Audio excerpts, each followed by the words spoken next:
let it go, let it go. Can't hold it back. Pababa na ang mahal na hari na si Chance. Ianda ang mga kalabaw. Mag-aararo na tayo. Pinagbukas na tayo ng pintuan. Papasok na tayo ngayon. I can show you the world.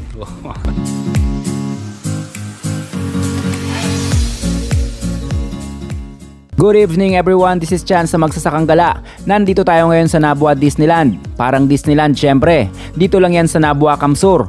Intro pa lang yan, pang malakasan na. Keep watching, marami pa kayong makikitang nakakatawang video. So let's go!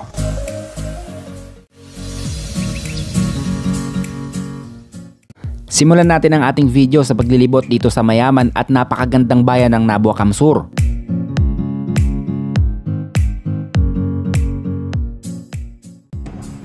Pasyalan natin itong Nabua Veterans Park.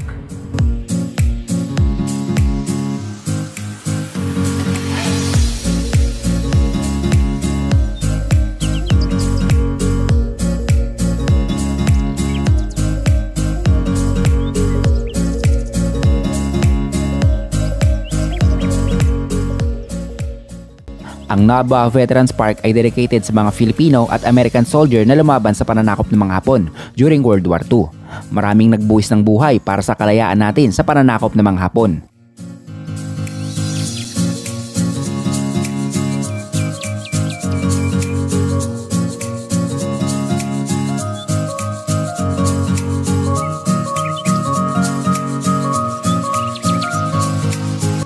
Mga magigiting na taga Nabua ang lumaban sa mga Hapon para sa kalayaan ng kanilang lugar kasama ang mga Amerikano. Kaya deserve nila ang ganitong klaseng pagkilala sa kanilang kabayanihan.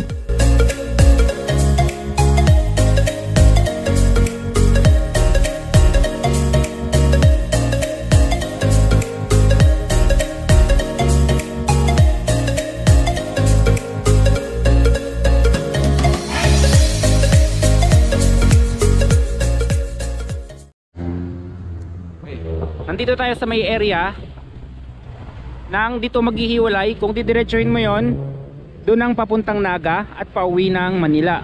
Kapag naman kakaliwa ka dito, mapapapunta ka sa may Iriga City. So kapag diniretso mo pa ito, mapupunta ka naman sa papunta namang Albayan sa may Legazpi at pa Visayas. Punta tayo doon. Okay, explore natin tong lugar na to. So ate.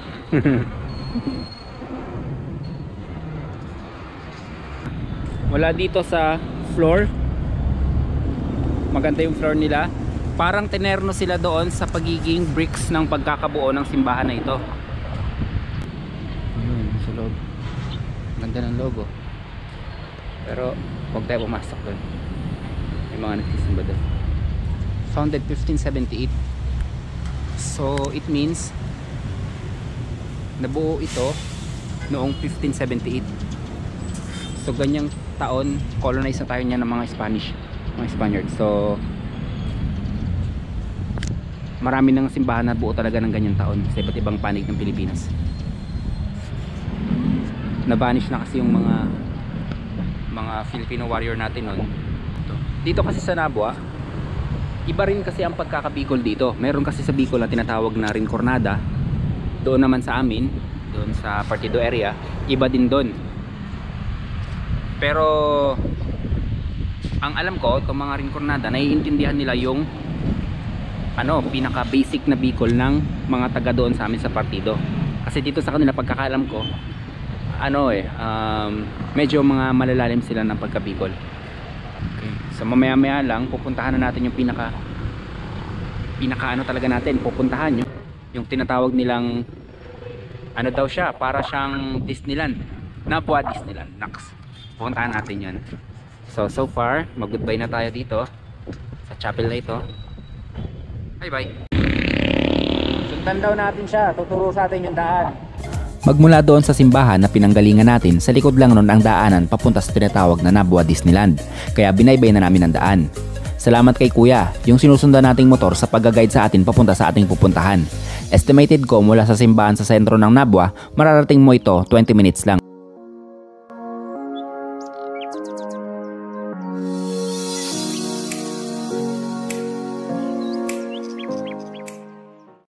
Yan. Nakarating na kami dito. So mga 5:30 na. So yon si kuya. Na-recognize naman tayo na tayo si Pinoy Farmer. Sabi niya mamaya pa sana siya magbubukas. Pero siguro, lang, pa-welcome niya siguro. Parang ganun na lang. So dito, pagpasok nyo, merong entrance dito na 50 pesos sa mga adult. And then, dito kayo magbabayad. Entrance 50 pesos, not bad. Tapos, kapag sa bata naman is 20 pesos. So, ito yung entrance fee niya. Yan. Pag 11 years old, pababa, 20 pesos lang yun. Ito. May mga swimming pool din. Ayan, may manok po. Ayan. Actually, maaga-aga pa nagbukas si kuya. Ayan. Meron din dito. So, diretso tayo dun. Uy, may mga lovebird pa wala dito. Hello. Oh, cute ang mga ibon dito. So, mga ibon. So, punta tayo dito. Ayan na. Uy, mayroon pa pala dito. Sorry, nakalimutan kita. Kinuha mo yung attention ko. Ay, sa'yo. Kuwago to? Hindi, no? Ano kayang ibon ito? Ang cute nyo. Parang tinawag niya ako kanina nung nalampasan ko siya. Kinuha niya talaga attention ko. Hello sa'yo. Ayan. Gusto mo na umalis dyan? Gusto mo lumaya? Kausapin mo yung may-ari mo. May-ari sa'yo. Ito pa tayo doon. Ikot-ikot na po kami. So dito, oy, may mga passion fruit. May video tayo nito kung ano yung mga benefits ng passion fruit natin. So doon banda, mga farm doon. Hindi tayo doon pwede. Huwag tayo doon pumunta. Organic. Okay, may nakasulat dito na organic farm. Ang galing. So astig. Mga gulayan nga talaga doon. Punta na tayo sa most exciting part. Happyawan lang muna natin yan. Mamaya na natin yan pupuntahan. Ano natin yan eh? Pinaka main event yan eh. Dito muna tayo sa paligid. Ayan. Punta tayo dito. Dito may maliit na may isda kaya? Wala akong makitang isda pero siguro meron pa. So, dito pwede ka mag picture dito. Ayun o. See? Kaya lang hanggang dito lang pala siya. Hanggang dito ka lang sa area na to. Ikot tayo pag ganun.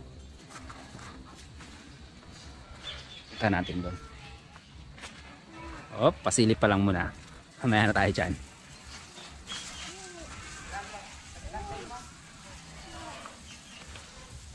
Ayan. Stigo. Pwede ka na magpa-picture dyan.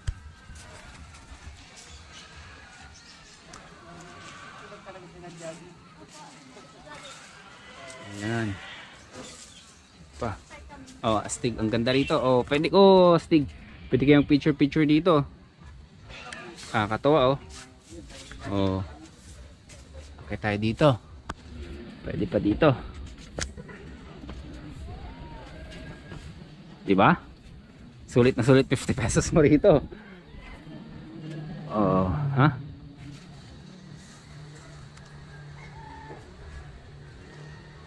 Dito. May resort doon. Part pa rin yun dito. Part pa rin siya.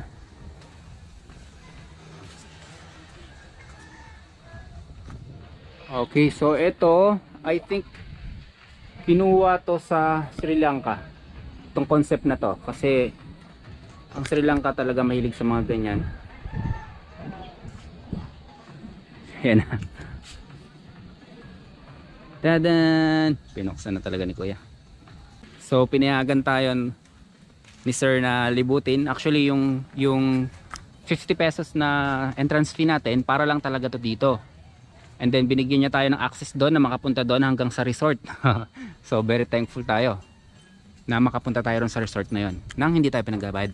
Tignan nyo naman yan Grabe See? kapag ang anggulo nakaganto lang, iisipin mo pa bang nasa Pilipinas ka? Gantong anggulo lang, imaginein mo. Pilipinas pa ba yan? Oh. Mamaya na tayo pumasok sa loob. Unti-untiin natin yan para ano, ma-excite tayo lalo. Dito muna tayo sa hagdanan. Oh, stig. May hagdanan na yan, no? Parang pag akit mo sa pinakamataas na yon, parang nag-aantay sa'yo yung trono mong ginto. Tronong ginto talaga yun, no? Parang hindi ko kayang umupo sa ganun, ah. Mas gusto ko pa rin yung upuan na gawa sa kawayan. Mga ganung upuan lang. Oh, ang ganda. So mapapanood to ni kuya, ni sir. Thank you sa pagbigay ng access sa amin sa paglibot-libot dito tsaka doon sa resort. So ngayon pa lang, isang malaking shoutout sa'yo.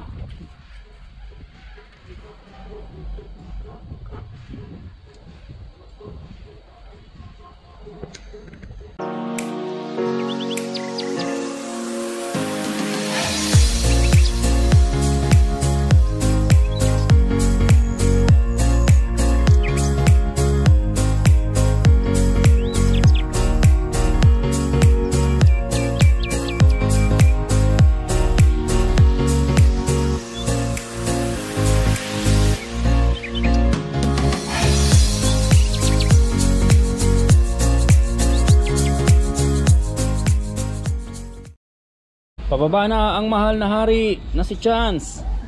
Magsikilos na kayo. Ihanda ang kawal. Ihanda ang mga kalabaw. Pababa na si Chance. Mag-aararo na tayo. Magsasaka lang pala, no? Hindi lang pala magsasaka. Proud, di ba?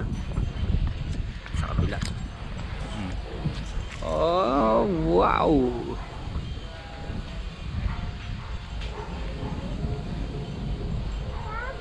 Pinagbukas na tayo ng pintuan. Papasok na tayo ngayon. I can show you the world. Oh, kanta. What?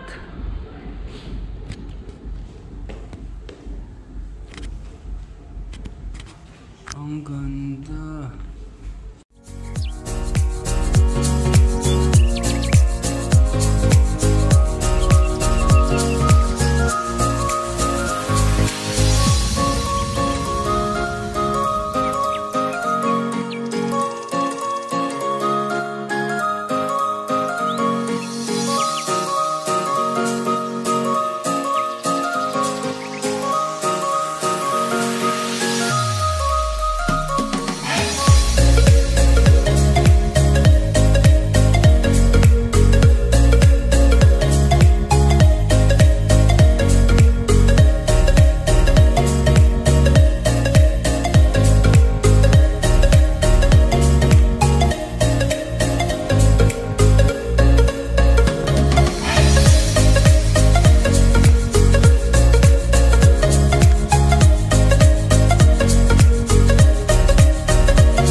Okay, pasok na tayo dun. Pasukin na natin. Wow. Ito nga palang pinasok natin ay function hall. Lahat ng masasayang okasyon ay pwede dito, tulad ng binyag, birthday, debut, wedding at wedding anniversary. Sa mga gusto ng concept na mala fairy tales at gusto ng happily ever after ang datingan, ito na nasa Bicol lang ang hinahanap nyo. Kayang mag-accommodate siguro ng lugar na ito ng mga 500 hanggang 1,000 guests. Strong recommended din ito sa mga nagbabalak ng company outing at Christmas party, syempre. Sa mga nasa BPO industry, ano pang inaantay nyo? Kalabitin nyo na ang team leader nyo or si manager, dito na ang piliin nyo. Sa mga magpo-propose ng kasal para sa kanilang loved ones, I think perfect spot ito. Estimated ko mga 80% ang I do nang isasagot sa inyo ng loved ones nyo. Para sa Alamid owner, bossing manager amo, wala bang pakalabaw dyan? Grabe ang promotion, no? Matagal na po ito? Opo, mga 3 taon na siguro. 3 taon na rin. Eh di madami na rin taga Manila na pumupunta rito. Marami na po. Ang may-ari po nito, Pilipino? Pero dito lang din, Bicolano? Opo. O dito kayo. Ito, hotel. Hotel to kuya, di ba? Pwede ritong mag-rent. So, salamat tayo at binigyan tayo ng pagkakataon na pumasok dito. Pero sa taas, ayoko nang akyatin, nakakaya dahil may mga guests sila. So, baka nagpapahinga sila. Hayaan lang natin sila magpahinga dun. Okay na to, ano, sobra-sobra na tong pagbibigay nila sa atin ng ano, privilege. Pero aakyat pa rin tayo doon para ipakita rin sa inyo yung taas nun. Pero hindi tayo dyan dadaan kasi mga guest nandyan. Dito tayo daan, paakyat instead na doon sa loob mismo. Nakakaya maka-istorbo yung mga nagpapahinga doon. So okay tayo dito para kahit pa paano makita natin yung ibang mga anggulo ng building dito. Itong lugar na to.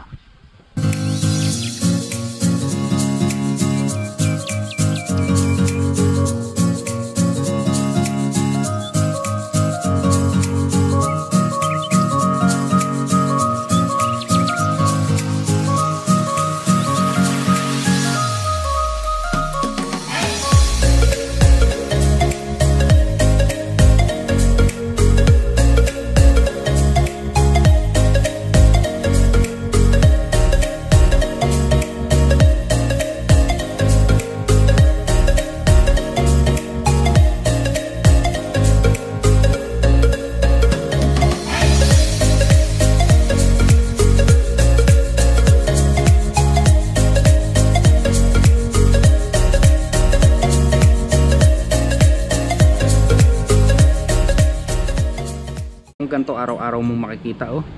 Relax na relax ka siguro. Ang sarap lagi ng tulog mo.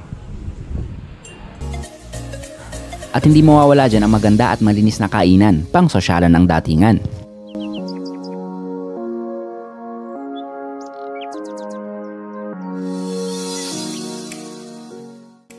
At dahil binigyan tayo ng privilege na mag-shoot sa resort nila, tara, explore na natin. Nare-realize ko ngayon lang, ang sarap din pala sa pakiramdam na o-offer nila na sige lang, puntahan nyo. Kung gusto nyong mag-shoot, puntahan nyo lang ng libre, walang entrance.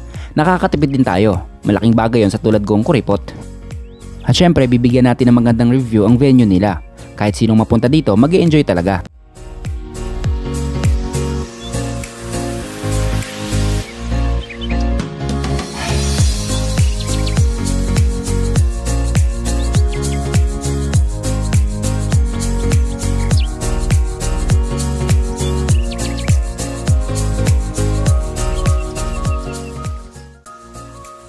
Malinis na comfort room, malawak na shower room, kahit sabay-sabay kayong magbanlaw okay lang. Malinis na swimming pool, wala ka nang hahanapin pa, finish na.